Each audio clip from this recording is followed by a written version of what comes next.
Okay, so we're going to part three. Yeah, we read parts 2 and 3. Okay, so now you're a little over of a third of the way in. What are you thinking so far? I'm into it. I really wanted to keep reading it, but I, Oh, I good. restrained myself. Okay, because our last session, you seemed a little iffy on it, I felt like. I was a little iffy. I Okay, might have also been in a mood, but yeah, the first part I felt like was kind of slow and didn't super drag me in, but the writing was really beautiful and the premise was really interesting. So I think hmm even if we weren't doing a podcast, I would have kept reading. Okay. So, Were you in a but mood because now, we now I'm into were it. ranked? Were you in a mood because we were trashing, or I was trashing Fairest? Did that put you in a mood? No, I think my mood was I had listened, I don't know, I'd been listening to like whatever podcast or something. Basically, it was this idea of like, I don't know, I guess like down and out on marriage kind of thing. Because it's like, oh, marriage, it traps you, like be a free person. I was like, no, marriage is so beautiful. Anyways, and this book was about marriage trapping you. And I was like, no, we need a good message Oh, on marriage.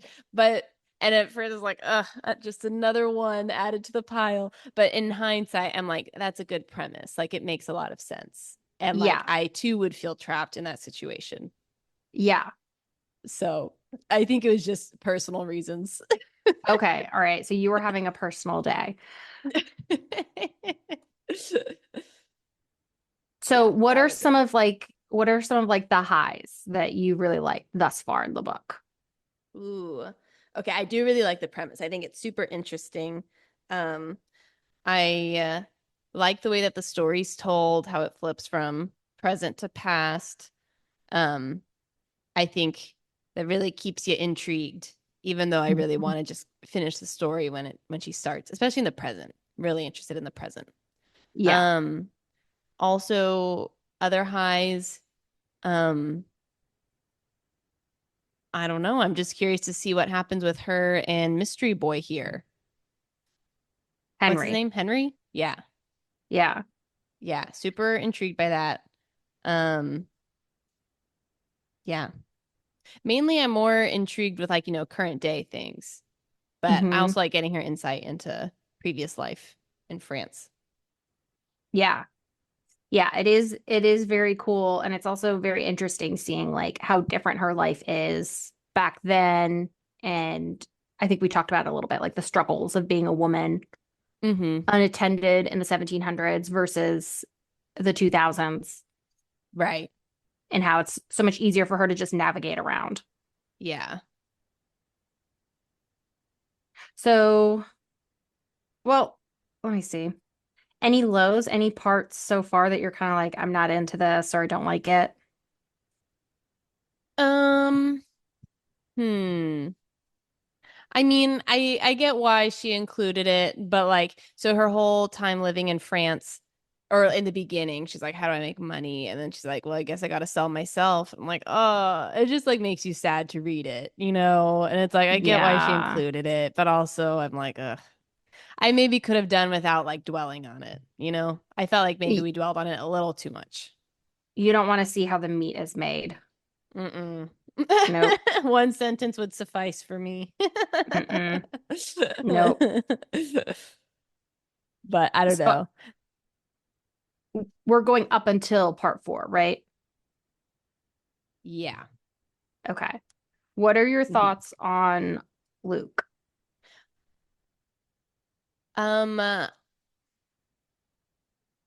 I don't know. I don't know. Also intrigued. Um, okay, so what we've learned about him is that he comes back every anniversary and he's like, "Hey, can I have your soul now?" And she's like, "No." But it kind of like empowers her each time because now she has an enemy and now she has somebody to kind of like gives her a reason to keep living so that it like harms him kind of. So like she needs to win. hmm Um but then he stops seeing her.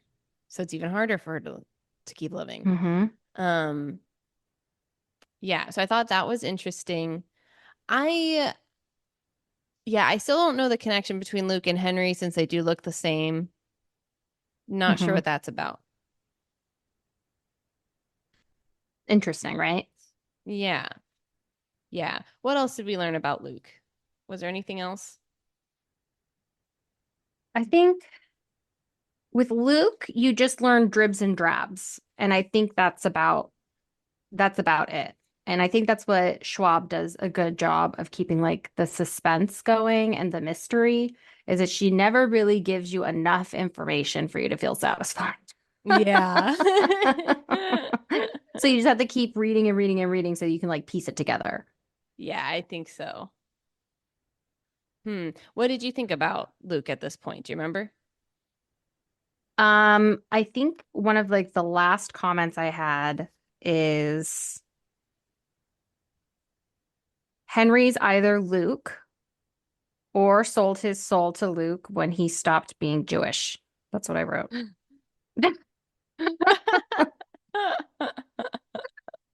That was his wish. Yeah, no, I'm definitely on the train that Henry's sold his soul to Luke also.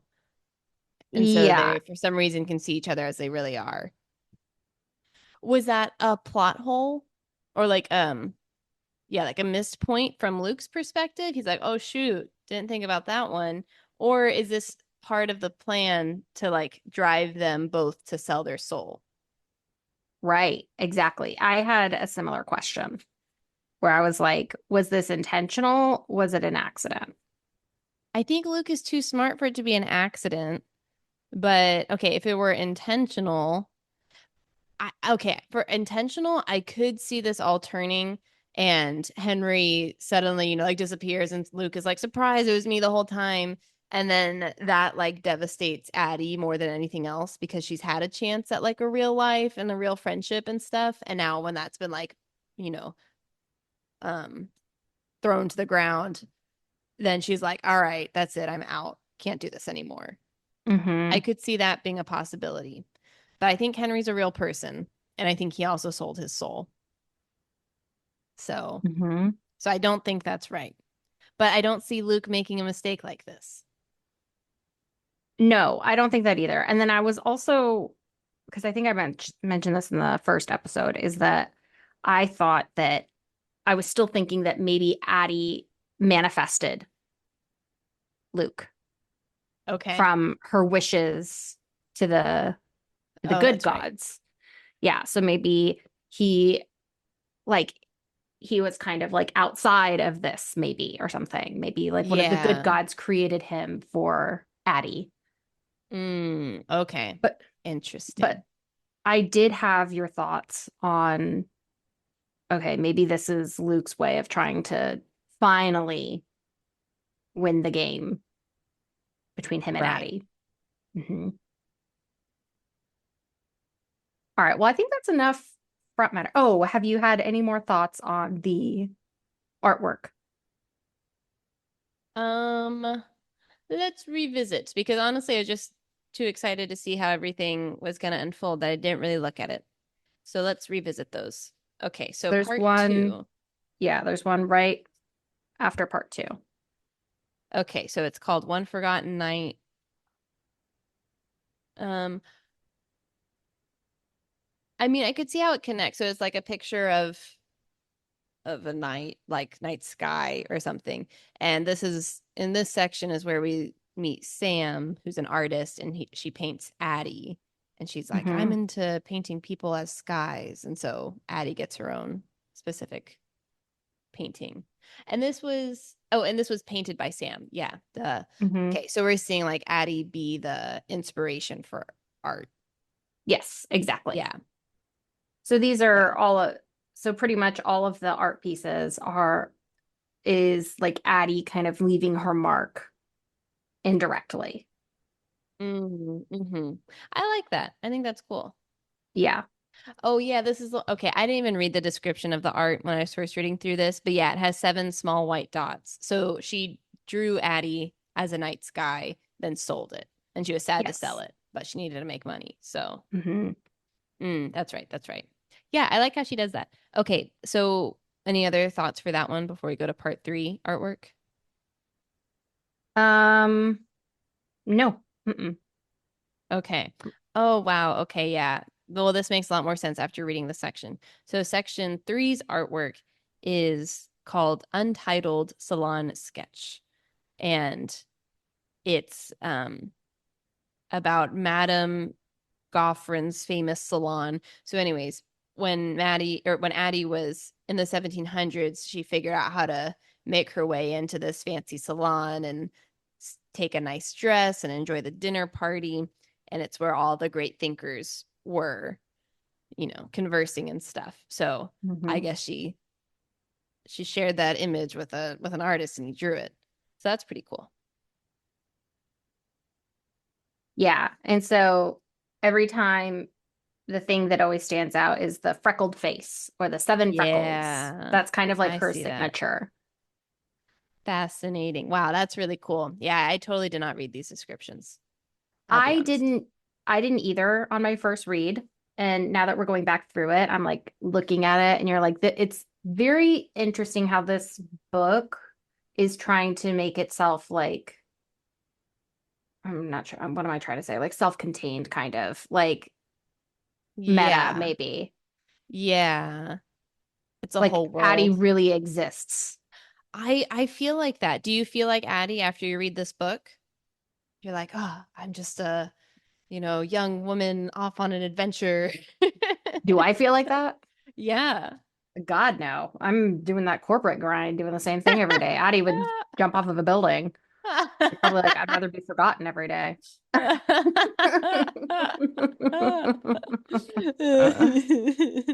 Well, I felt very 1700s because I've been taking public transport and I've been reading books.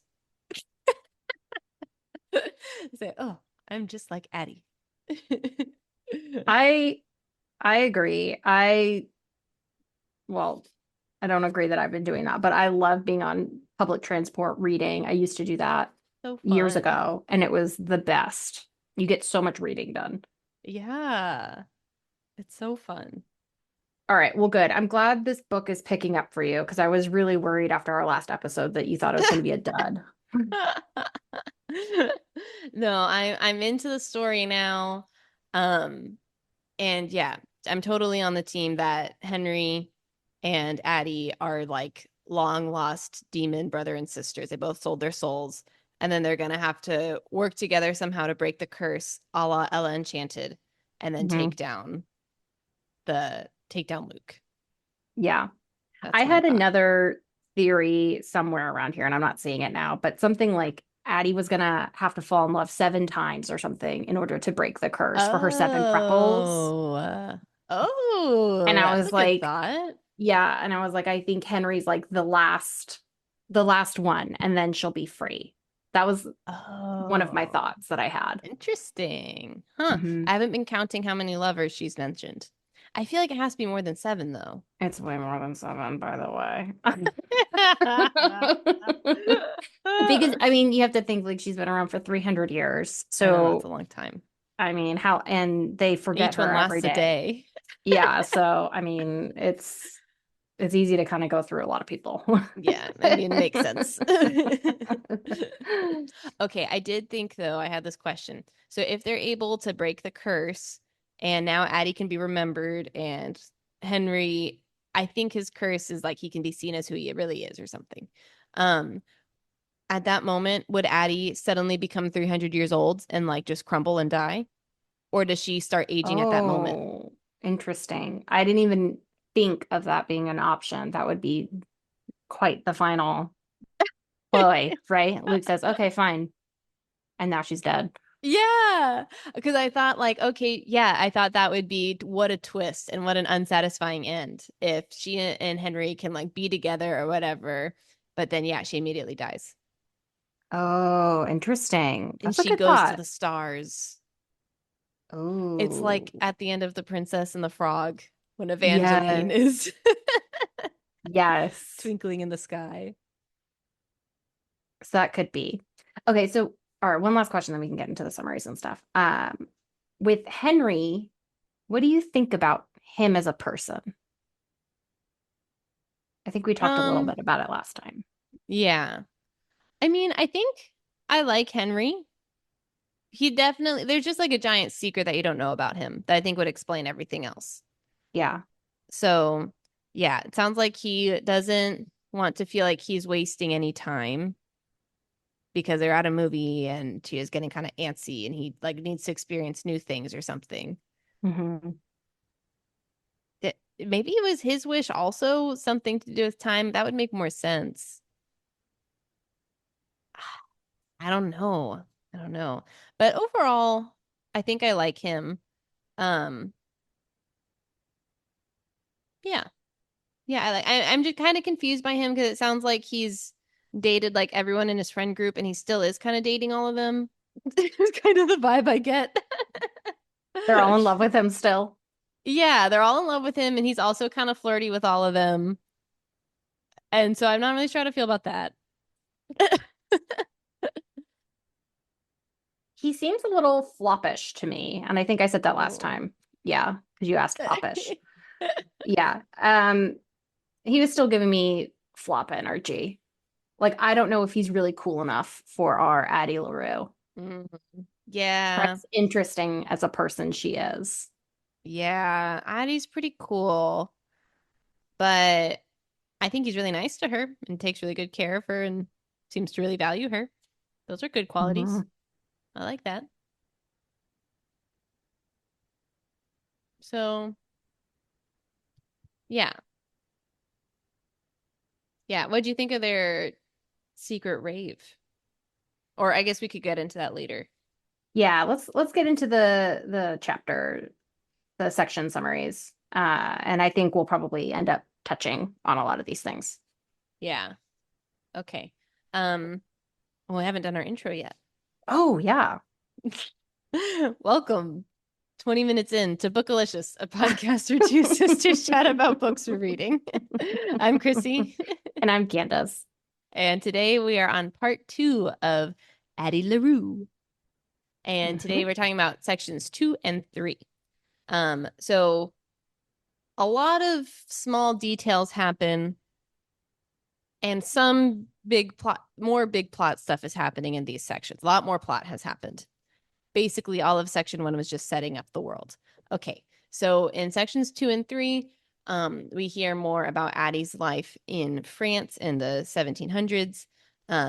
She initially isn't sure how to make money, so she sells herself out, and it's really devastating, really sad to read. But eventually, we see her kind of get the hang of things, learn how to steal, and like have good relationships, um, and kind of survive that way. So she seems to be doing better on that end. Um, we also see during her time in France that Luc, the evil demon guy, visits her every year on the anniversary of her wish to always ask her, "You're ready to give back your soul?" And seeing him kind of gives her a reason to keep living because she's like, I can't let him have the satisfaction of having my soul. So, anyway, so they have this kind of like nemesis thing going on. Um, and eventually Luc stops visiting her because he knows that'll hurt her even more. Okay. Then on the New York side of things, Addie has met mystery man Henry, who seems to remember her. And in these sections, we realize he really does remember her. So now they have like a full on friendship. They love spending time with each other. They seem to get each other in a way no one else does. But things start to get a little tricky when she hangs out with Henry's other friends, who, of course, all forget her. And Henry's like, "What's happening? Why are these people being so rude?" And Addie's like, "I got to tell you a secret. I'm cursed." And then big twist, or not a big twist, if you listen to part 1 of our podcast, Henry says, you made a deal. I made a deal too. Dum, dum, That's where it dum. ends. Hmm. Very high level summary. Yes. So on the first page of part two, I had a note Going back. because B Henry's like best friend B, she's getting her PhD, I think like in something. I Oh, forget. Was it art or something? she wants to be like in art or yeah, in art. And there's this line. It says, B insists that everyone who works in a bookstore wants to be a writer, but Henry's never fancied himself a novelist. And I wrote, he writes Addie's story. Oh, yeah, you're totally right.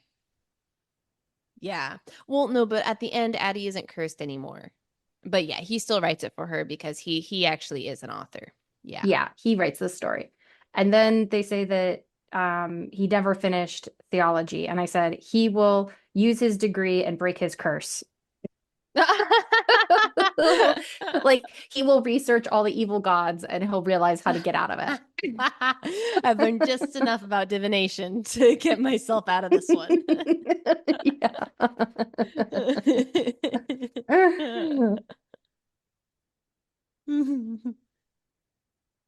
I like that. Yeah.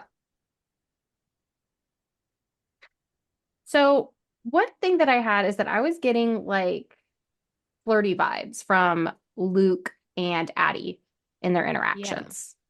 I get that too. And I was kind of like, what is that? What's going on? Is it that I'm conflating his ownership of Addie as like flirtation? Like when he's like grabbing her and touching her, is it because he thinks like he owns her? And Mhm. I'm like misreading that? Or is she like kind of into it? Or is she only into it because she's kind of stuck in this dance with him and he's the only person that she really gets any interaction with? I know. I'm wondering if it's part of that.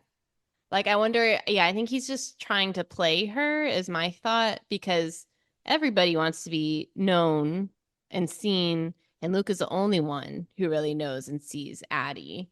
And so there is something there where it's like, even though I hate your guts, you're the one person in all of existence who I can actually like talk to about things. And Hmm. you look like the like dream boy that I've been thinking of for 300 years. And so like that's something. Um, yeah, but I think you're right. I think their actual like physical interactions are kind of showing like he feels like he has ownership over her. Hmm. And yeah, is Addie into it? No, but I think she appreciates being seen, even if it's by Yeah. an enemy. Yeah. That's my thought. I would agree with that assessment. But that was something I was kind of like struggling with, like reading this book the first time, is I was like, what is happening here? That Hmm. they're kind of going into like romance a little bit. Yeah. I don't know. That's a good question. So there was a interesting line before we find out about Henry and his deal is it's like on page 119. So it's going into Henry's life. And he's talking about this place that he went, and it said it's not one of his quote local haunts. So the truth is, and it goes on and on and on. And I was like, he's Ghost. Oh, that's interesting you point that out because later Addie is saying she describes one of her local haunts in France and she's like, what a fitting word since I'm a ghost. I Yes, didn't even catch exactly. that. Yeah, Whoa. Yeah, yeah, he's totally cursed. yeah. So Super cursed. I wrote at the end of that on page 121, Henry made a wish and is always seen slash remembered. Adeline has the opposite. And then I said, maybe he has middle child syndrome and wanted to be better than his brother. I was thinking like that was kind of what was driving him to feel like skipped over because his brother, I think we learn, is like this fancy doctor, and his younger sister is like this like powerhouse. I can't remember what she does. She does like She does art art something, stuff. Yeah. whatever, something that doesn't sound like a job, but she makes billions of dollars. And then Henry dropped out of PhD school and works at a bookstore. Yeah. I think it's definitely something about wanting to be better or wanting to be perfect or something, wanting to be good enough, maybe. Hmm. But I don't know how that relates to time because I feel like both he and Addie maybe need to, maybe they don't need to both be related to time. I don't know. I don't know. Okay, so what would the like twisted version of that blessing be? So he goes to the dark god and he says, hey, I want to be good enough. What does Luke say in response? Um, like what's the trade-off? Yeah, like what's the twist? He's like, sure, I'll make you good enough, but actually, what does he do? This is like Cards Against Humanity or something. Fill in the blank. I think it's hard for me to say without saying what happens. So I think Hmm. you should fill that in because So I'm I too clouded. I can't imagine. Mm. What I understood that to mean is that I'm exactly right in my predictions. Oh. Okay. Okay, so Henry went to Luke and said, I want to be good enough. And Luke said, sure, you can be good enough. But really, what he did was, I think he erased all of his flaws, which ostensibly is what Henry wanted. But what that really means is that no one sees him for who he is, which is the same thing for Mhm. Addie. No one sees Addie for who she really is. And so that's why when they Interesting. see each other, they they feel seen, know each other on a deeper level. Yeah. If that's the case, is their connection any different from hers and Luke's? Yeah. Yeah. Because Luke doesn't have any good intentions with Addie. He just wants her soul. But but Henry enjoys Addie and seems to want to be her friend and, values her friendship, I right? guess I'm just saying they would both be attraction out of convenience in the sense that like you're the only person who sees me. Oh. So is that Oh. real? Um, I think it's real. Yeah. Yeah, I think it's real because they have that, but then they also have other things that Addie and Luke don't have, right? Like Addie and Luke don't actually enjoy time together. Luke isn't actually nice to Addie. Like the bare minimum that he has is that he knows her, you know? Right. So pretty low bar. But now Henry knows her and they like each other and they have fun together and they trust each other and like all these other good things, you Yeah. know? So that's what I would think. What would the whole be though? Like why can they see each other? Can their curses not like intersect or something? That'd be too much cursing. One curse per customer. I was kind of thinking, and I don't know if I wrote it in this section or a different one, but something about like if there's just two groups of people, like uncursed and cursed. And if you're cursed, then you're kind of in the same group. So you can see each other type of thing. Hmm. Mm-hmm.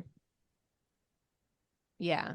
And I'm realizing I wrote right on page 150, so shortly before the end of part three, is Luke Henry. Like he planned himself to get Adeline to fall in love with him, with Henry. And then Luke kills Henry, so Adeline gives up her soul too. And I think that's one of the things that you said too. Oh, a little Romeo and Juliet action. Yeah, like she's been just starved from attention for so long. So then he puts in like this little ghost thing, gets her to fall in love with him. She finally feels seen, and then he's like, Henry's dead. And now she's like, now I don't want to live anymore. Yeah. And then he's like, Yeah. winner, winner, chicken dinner.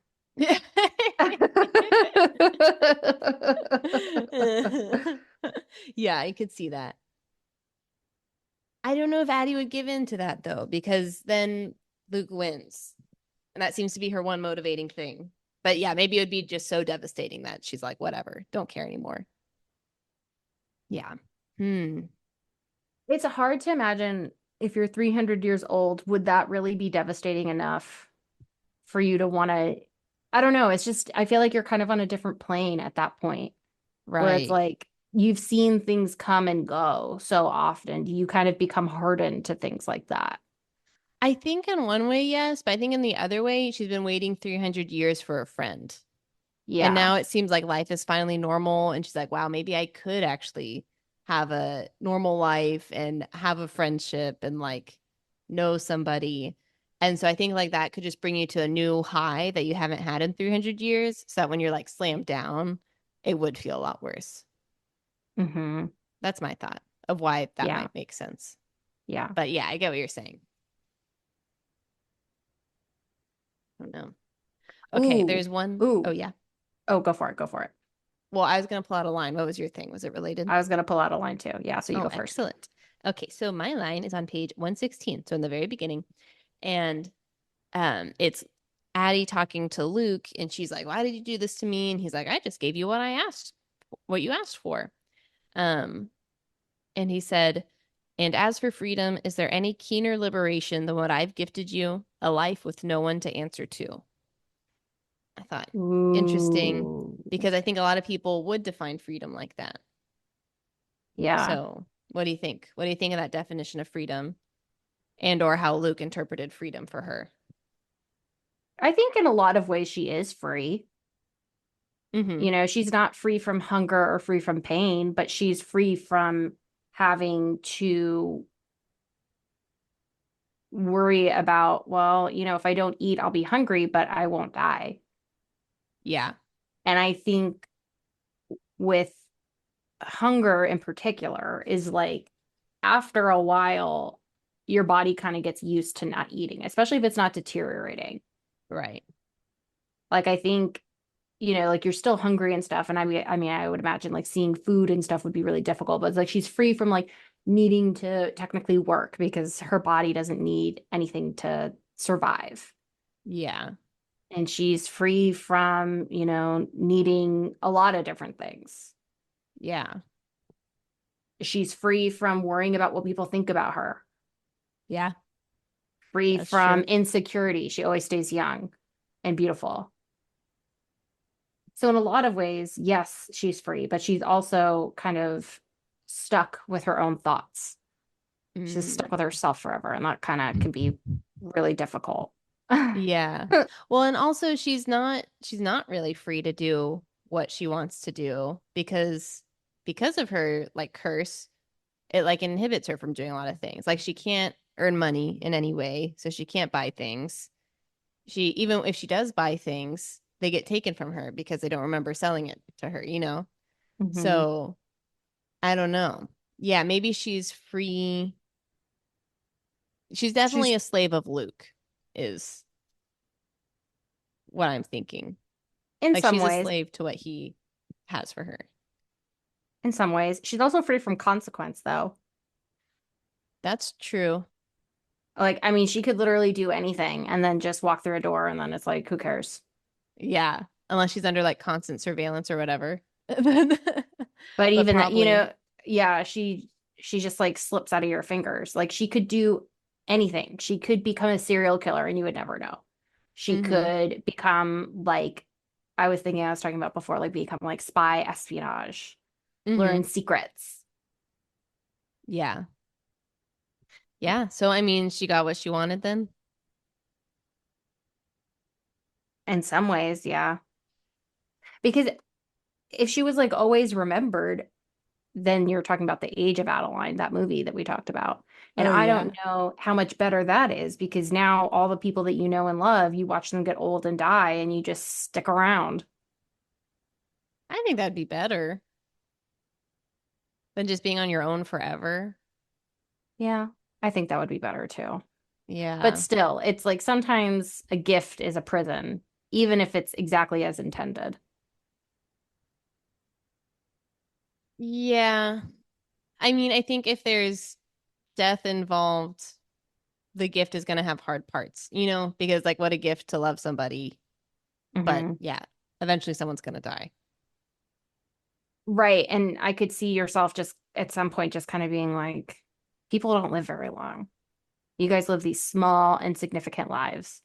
I live so long. Your problems are so microscopic compared to real problems. I could just see you becoming like calloused, I guess, to the human condition. Yeah. Yeah, that's possible after you've seen so much. Hmm. Hmm. Interesting. Is there any other way you would define freedom, or do you think that's a good definition? A life with no one to answer to.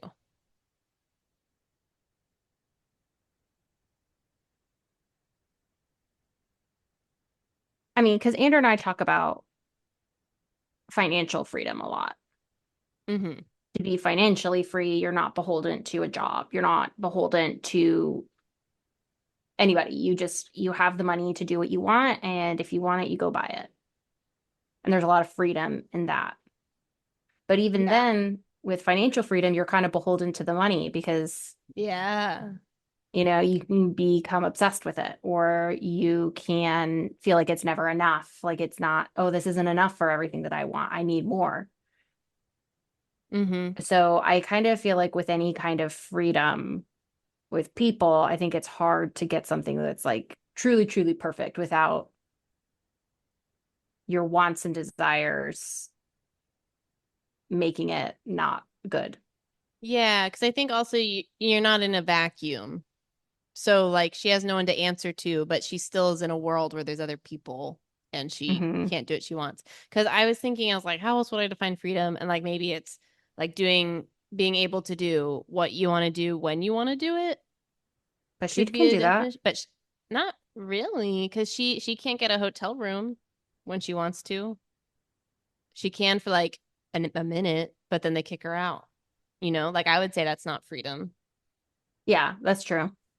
Yeah, she wants to know people, but she can't for Hmm. longer than a day. So that's not Well, freedom. she knows people. She She gets to know does. them. She wants to be They known don't get, for longer. yeah, they don't get to know her. Yeah. But yeah, I see what you're saying. Yeah, So it's intriguing. very interesting.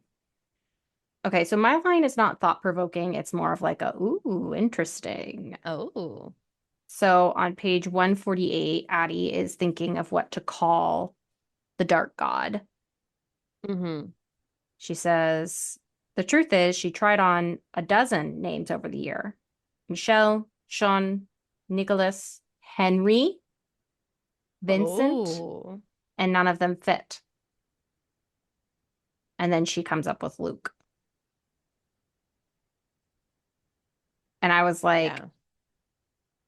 I don't think that's I don't think that's coincidence That Henry was in there. that Henry was one of the listed names and he looks exactly like Luke. I know. What is this? Is this Luke's kid? What happened? That's why like at this point I was thinking that Luke created him specifically for Addie. Like he's Figment.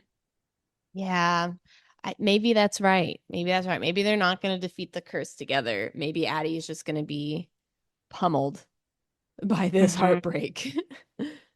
Maybe that's it. Interesting. Another fun fact with all these names. Do you know what like Luke or Luce means? Like the root? Well, Luke, she said Lucen, but What does I she thought say? Lucifer. She says Yeah. Lucan, and I thought Lucifer.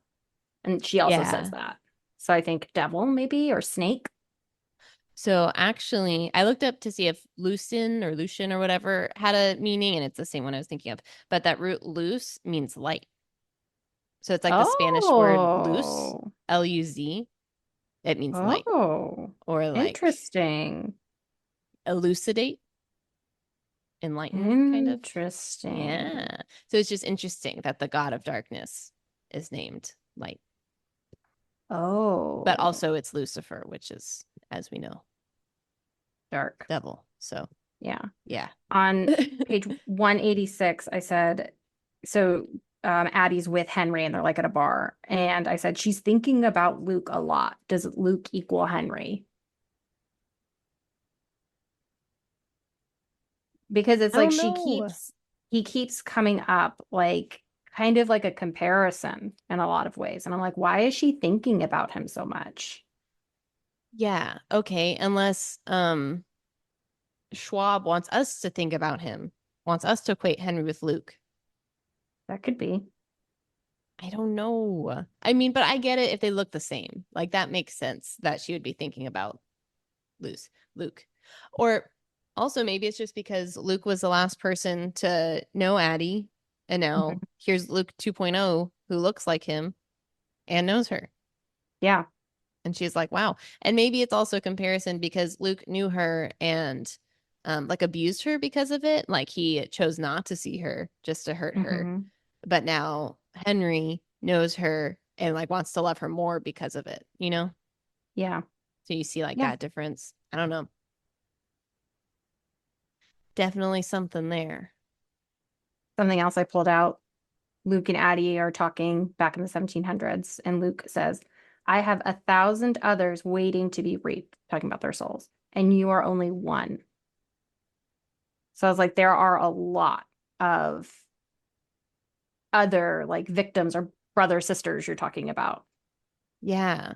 Okay. Yeah. So are there a lot? Is it just coincidence that Addie hasn't run into one before? Or do not all of them have such an unlimited time? Because that would make sense. It doesn't seem like everyone gets to decide when they want to sell their soul. That seemed to be an Addie specific curse request. And it was kind of interesting because it's like Addie saw him because she prayed to the god of night using her special voodoo magic, which seems to be lost in time. So I don't know how other people would be Mm. doing this. Well, I could see the method change throughout the years. Still the same shadow Hmm. god, but yeah, less burying things in the sand and more Ouija boards or something. Yeah, well, oh, that's a good point. Yeah. Hmm. So what is your thought on the ring? I had a couple notes on the ring. Okay, so the ring, I think it definitely means that if she puts it on, she's gonna sell back her soul or something. So we haven't seen in the flashbacks the ring explained, but we saw when she was with Henry that it fell or whatever, and Henry was gonna give it back to her, and she was like, "Ah, don't touch the ring." And then when she took it from him, it accidentally kind of went on her finger and she felt like a tingle or whatever. So I'm Hmm. thinking that means if she were to put it on, that's gonna like summon Luke, and Luke will be like, "All right, here to take your soul." That's what I'm thinking, because I don't know what else it would mean. Yeah, I put similar things. I said either the ring must kill her, Hmm. like she gives back her soul, or I put if she puts on the ring, does she go back to the beginning? Whoa! Oh my gosh, that'd be like Candyland. You draw the swamp monster or whatever. Yeah. You're like, Yeah. no, it's almost to the ice princess. Yeah. She goes back to the beginning and she has to marry that guy. Oh, that would be really interesting. Okay, so Kind of like okay, this is all a okay. dream almost. That is almost like a dream. That would be kind of unsatisfying, but that would be interesting if Luke came and he said, "Okay, you're taking a long time with this unlimited life thing. I'm going to give you an option. You can go back to that night, but then you're just going to have like a normal life, normal lifespan, and I get your soul at the end, Hmm. or you keep doing this whole charade." Hmm. And I feel like she'd keep doing the charade. I think she would too. I think she would. So that probably wouldn't work then. Yeah. Would you? What would you choose?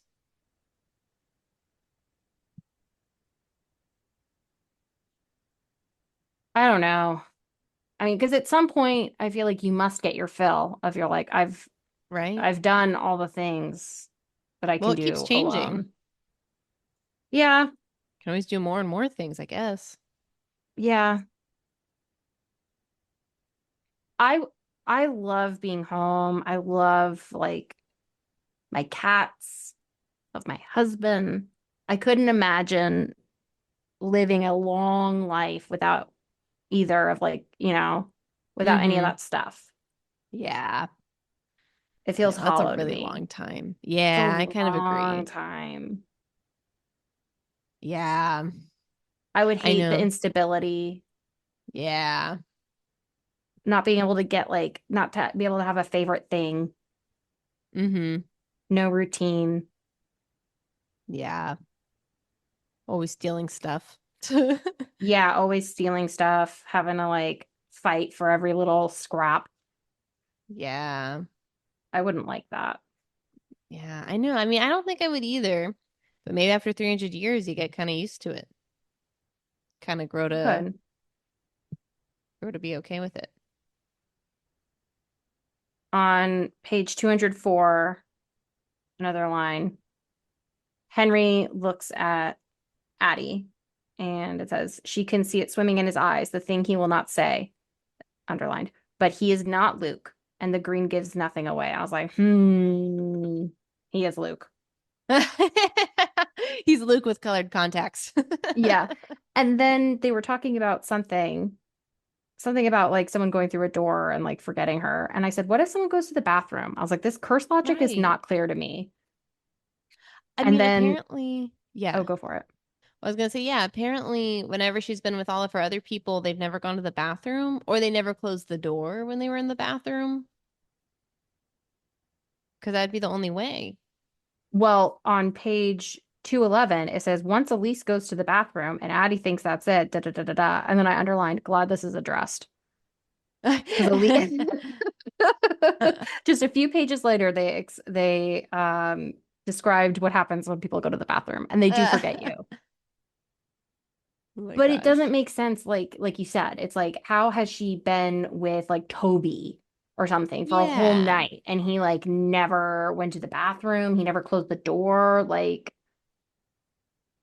She never had to go to the bathroom and close the door. yeah, I don't know.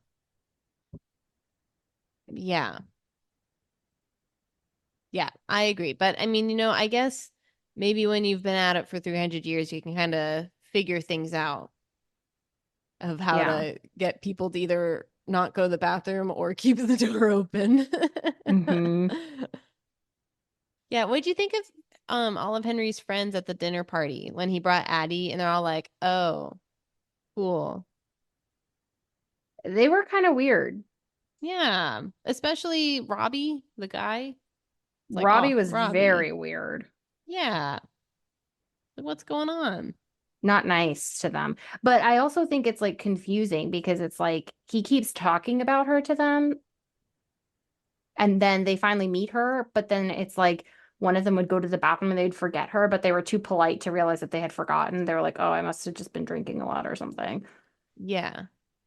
And so like maybe it was just like this chronic thing where it's like they just keep forgetting but like pretending like everything's fine because like no one else is saying anything. Right. I think And so. I think that's what it was. they won't even remember to ask about like afterwards like, "Oh, did you keep forgetting about Henry's girl?" Yeah. Because they won't even remember that she was there. Yeah. That's super weird. Yeah, and so I guess if Henry has ever mentioned her to them, they don't remember that either. I think they That's what I'm do. thinking. They do? I think they do because I remember somewhere they say, "Oh, we've heard so much about you." Oh. Do you think that was genuine? I guess maybe. Oh. Maybe it could be real. I took it as like if Henry talks about her to them, then Hmm. they remember, but once they actually meet her, they immediately forget anything with her. So they hear about this figment of a person, but they can't attach it to anything Yeah, that might be right. because they don't have a picture. Anytime they meet her, they forget. Yeah. Hmm. Sounds frustrating. Yeah. That's all I had for part three. So I don't know if you have more. Um, would you have told Henry at the end if you were Addie? So they're in the coffee shop. They see Robbie. Robbie doesn't remember Addie, and Henry's like, "Why are you being so rude?" And Addie's like, "No, it's not his problem. It's not his Yeah, I would fault." tell him. I mean, at this point, it's like, what are you Would gonna you have told do? him earlier? Uh, it's hard to say because I don't even think it's been that long of time. Yeah, I It guess might that's have true. it might have only been a handful of days. It's kind of a lot to spring on somebody. Yeah, and you don't want to seem like crazy. Yeah.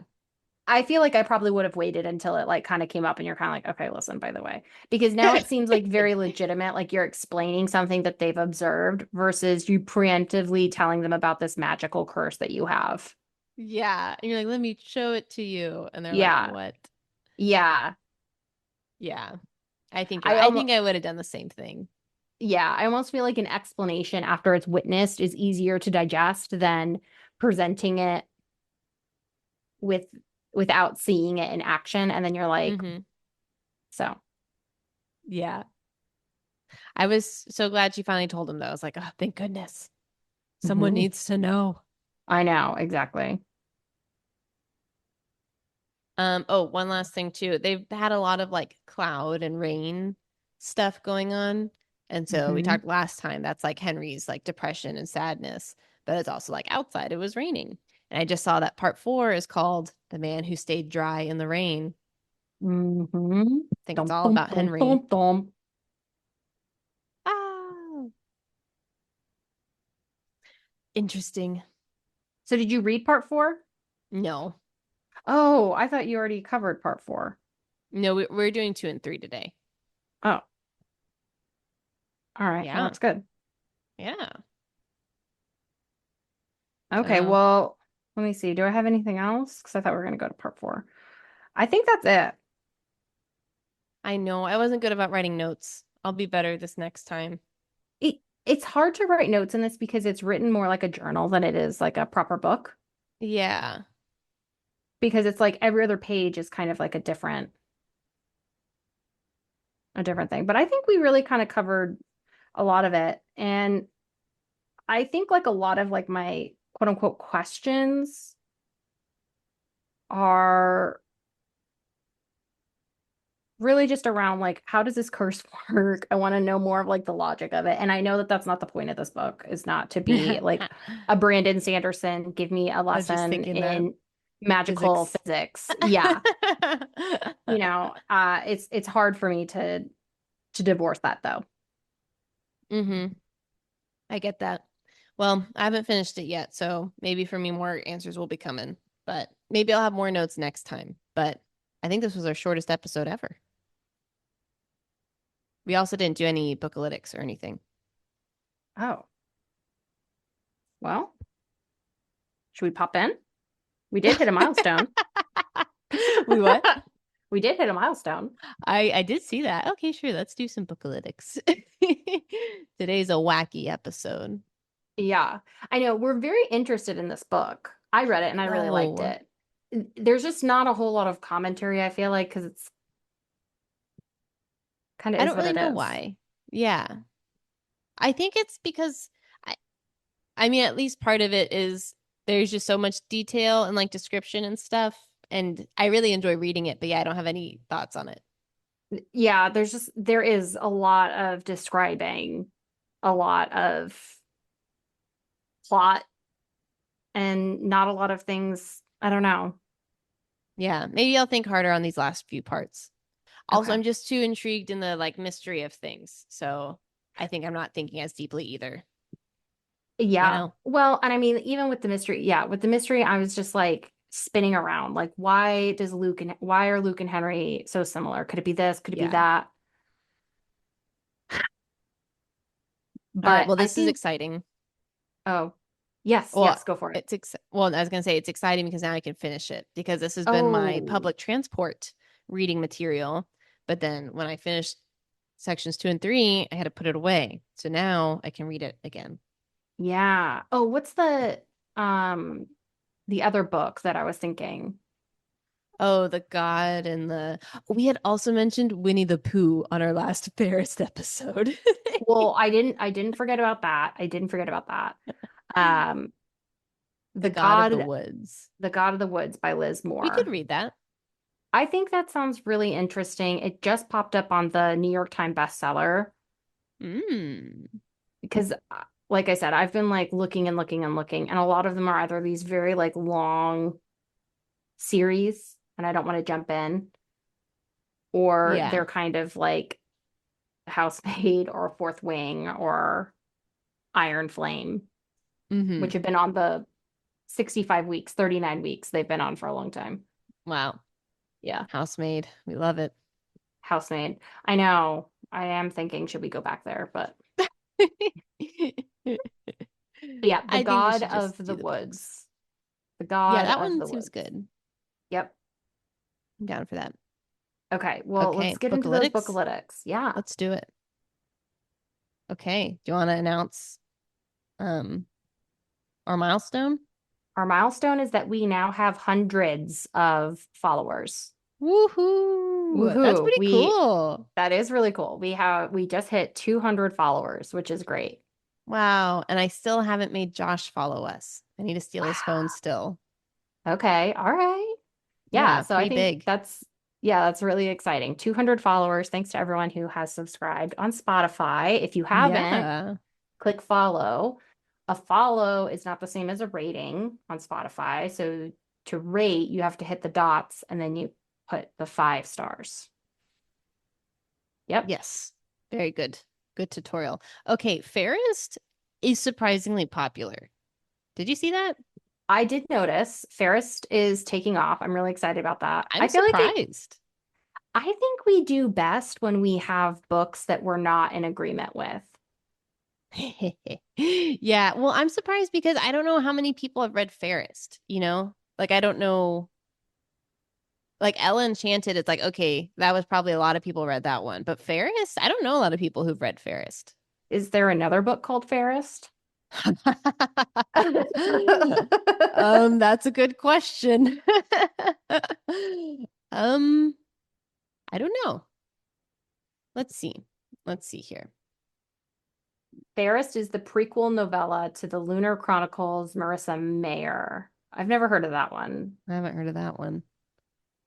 So if you Google it, it's either Fairest by Meredith Toulousan, which is a memoir, Okay. that prequel, or No, so the most impressions are from Spotify homepage. So I think it's people who follow the pod who see it on their homepage and say, oh, or who have played it before, played the podcast before, and then they see this Ferris thing. Because you can also see how often does this come up in Spotify searches. So I think if people oh are yeah. searching for Ferris, it'd come up more. But the large majority is on the people's homepage. Yeah. Interesting. Yeah, I listened to both of the Fairest episodes we have, and I really liked it. I thought it was interesting because we had, like I said, conflicting opinions. So there was a lot of things to Yeah. talk about. I think that does make it interesting. I I think like we're it. too in alignment with Addie LaRue. Addie LaRue. Like We we're have nothing too else to like say. agreeing. Yeah. I We're just know. like Same you're like, yeah, predictions. girl, I agree with you. That's exactly what I thought. It's a great book. It's a great book. We love it. Okay, what else is kind of interesting is that after The Housemaid, our golden child of the series, the series that are most popular after that are The House in the Cerulean Sea, then A Series of Unfortunate Events, then Lessons in Chemistry, Boom, boom, boom. then actually Ella Enchanted. Oh my gosh, Ella Enchanted is in the same category as Starter Villain. I don't want that.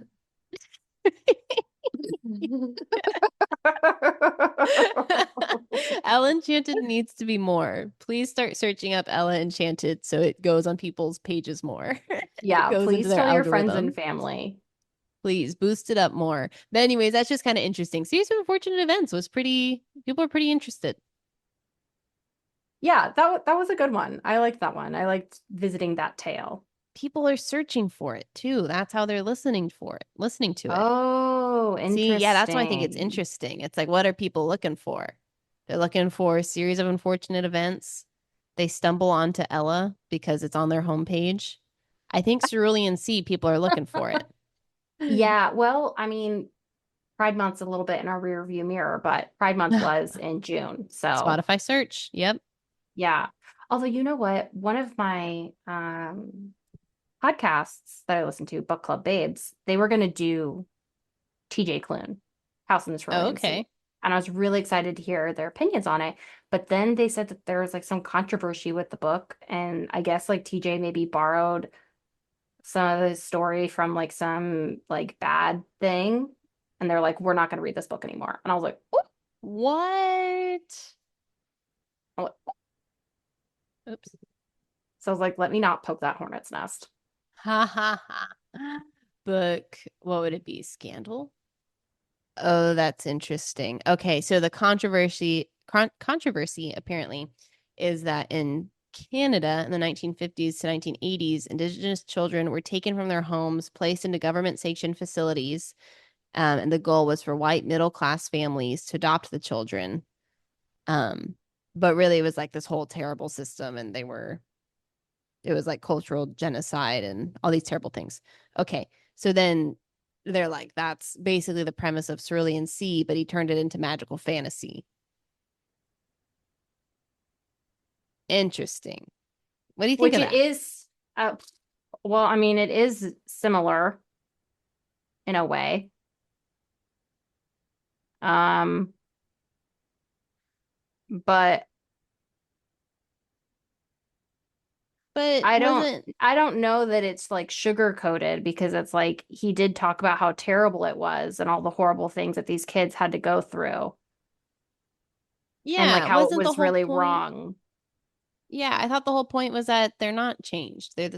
They're like their best selves, you know, like their Yeah. individual character is like cultivated or whatever. I thought that was kind of the whole point of it. Yeah, and some people are saying like they didn't even realize that he was drawing inspiration from this until and like they love the book and then they find out about it and now like they're against it, which to me would imply that it's maybe not like I don't know. I feel like you can be inspired by events and it doesn't make it like bad or that you're I don't know. I I Yeah. I don't know enough. I don't know enough about it, but it didn't seem to me like it was being disrespectful of children like that. It seemed like it was like describing their plight in kind of like a fairy tale, sugary sweet way, but I feel like that's just kind of his writing style. But I do feel like he was talking about very important things. Yeah. Yeah. That So I'm not sure if that controversy makes sense to me. yeah, I don't I don't know that that takes away from what I like about the book. So I guess okay, so the way this one review says it, it says, however, there are some controversies about the book, as Clune was at least partially inspired by residential schools where indigenous children were taken from their families and placed into orphanages, treated brutally, some even killed, to assimilate them into white society and culture. So I guess if you're thinking like, wow, Clune heard about this awful, devastating tragedy that happened. And then instead of telling the story of these kids, he turned them into magical creatures and made them all have a happy life. I don't know. That that seems like a stretch to me. I mean, listen, you're allowed to feel how you feel. If it's something that you don't like, then don't read it. Like, you know, um, Yeah. when I took it, Interesting. I was reading it more of like LGBTQ children being like sent into like pray away the gay kind of camps or things like that, where they're trying to make them not who they are. Um, I don't know. I don't know. I don't have enough of Interesting. an opinion to have like a strong stance on it, but I when I was reading it, I didn't think of those things. So Yeah. Yeah. Well, I don't either. Oh, friend of the pod, friend of the pod, Megan had a really good suggestion on Fairest that would have solved the whole mystery that we had what of is like, it? okay, she's only she's only ugly because she believes she's ugly and therefore people perceive her as ugly. And once she gets self-esteem and looks at herself as beautiful, then other people see her as she really is, beautiful. Yeah. And I feel like that would have resolved a lot of the, or at least some of the things, where it's like people were just following her lead, kind of. Right. Like her magic Yeah. was she wasn't beautiful because she didn't Hmm. believe she was. And then when she was like, you know what, I am tall and I am, you know, and I think Gail kind of did that, but not really. Well, she doesn't because I think we kind of had a similar idea, but like in the end, she's still not perceived as beautiful, it seems. It's like she's accepted. Right. Right. She's tolerated. Yeah. So, but yeah, Like it was that's kind of like interesting. that was like the magic part is that people Yeah. see her as she sees herself, kind of thing. It's like some reverse Dorian Gray or something. Yeah. Yeah. And I was like, I think that would have been a clever way to do this book without making it feel so like vain and shallow. And that it's like everyone else is the problem for being these monsters because it's like she was kind of like projecting. Hmm. That's interesting. Yeah, I think that could be. I think that could get around some of the vain things. Um, Meg didn't even hmm. read the book. She was just listening to us. And she was like, this is what I thought. And I was like, how did you come up with that? A level analysis. Wow. Thank I you, know. Meg. I know. Wow. Interesting. Hmm. Ugh. Intriguing. I guess okay, but one last thought to that is that does that change the book if she's not actually ugly? Like, like lower stakes kind of thing, where it's like, oh, you could have just fixed this the whole time by just thinking you were pretty, by having No, more I don't think confidence. so. I don't think so because I do think that there is something to it where it's like if you're a very confident person and you're not like by beauty standards like an attractive person, but you have like this confidence and like this like aura about you, people like buy into that and they're like, yeah, you're really cool. Like you are like really beautiful. Like you're beautiful in a different way and like this and that and like they buy into Yeah. it. Likewise, if you're Yeah. like I really mean, I get that. beautiful, if you're really beautiful and you're like kind of like, bad posture and trying to make yourself small and, like low confidence, people feed off of that. Yeah. Yeah. Yeah, I like that. I think that And could it have been a doesn't, nice addition. yeah, and it doesn't have to be that she was like just so incredibly beautiful the whole time, but like she's just a reflection of whatever she's feeling inside. Like that's like her magic curse, Yeah. but she doesn't Yeah. realize that.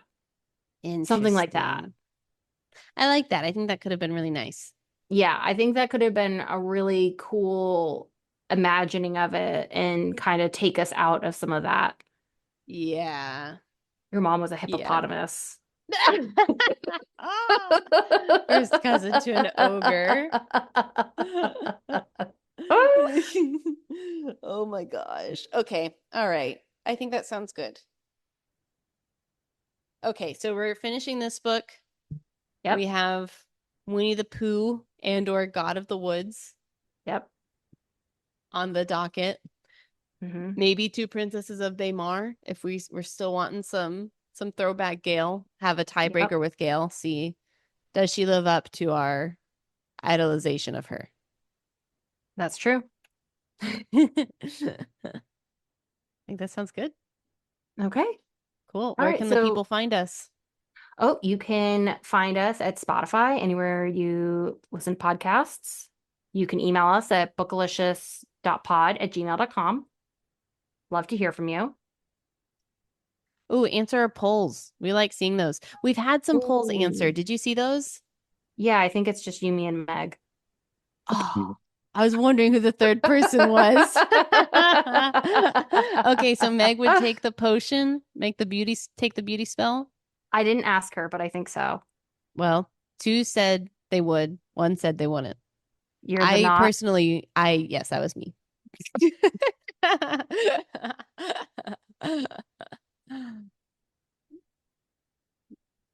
I think I'm standing by mine.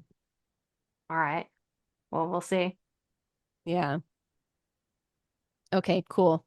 Yeah, answer our polls. We like seeing Answer our the polls, send us an email, rate, review, subscribe, tell a friend. It's a lot of work we're giving you, but we're doing this for free. So we're doing a lot of work for you. You're welcome. So you're welcome. You're welcome for these hours of entertainment. Yeah, exactly. Exactly right. All right, girly girl. Love All you. right. Love you too. Bye. Bye.